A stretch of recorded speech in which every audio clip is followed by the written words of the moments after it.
கடைசியில் வச்சான் பார் ட்விஸ்ட்டு. அப்படி என்ன ட்விஸ்ட்டு பார்ப்போம்.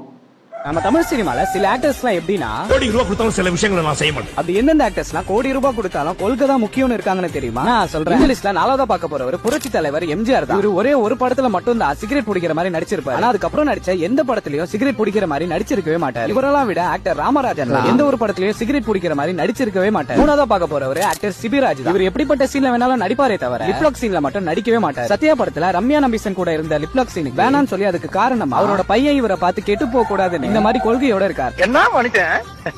ரெண்டாவதா பார்க்க போறவர் கேப்டன் விஜயகாந்த் தான். இவர் மொத்தமா 154 படம் நடிச்சிருக்காரு. ஆனா அதுல ஒரு படம் கூட மற்ற மொழி சார்ந்த படம் இருக்கவே இருக்காது. ஏன்னா நான் தமிழை தாண்டி மற்ற மொழி படத்துல நடிக்கவே மாட்டேன்னு ஒரு கொள்கையோடவே இருந்திருக்காரு. இவர மாதிரியே காமெடி ஆக்டர்ஸான கவுண்டமணி செந்தில் தமிழை தாண்டி மற்ற மொழி படத்துல நடிச்சிருக்கவே மாட்டாங்க. டாப் ஒன்ல பார்க்க போறவர் ஆக்டர் உதயநிதி ஸ்டாலின் தான். இவர்கிட்ட என்னதான் கோடி ரூபாய் கொடுத்தாலும் ஒரு படத்துல கூட நடிப்புன்னு கொஞ்சம் கூட நடிச்சிருக்கவே மாட்டார். அதுக்கு காரணம் கொள்கைலாம் இல்ல.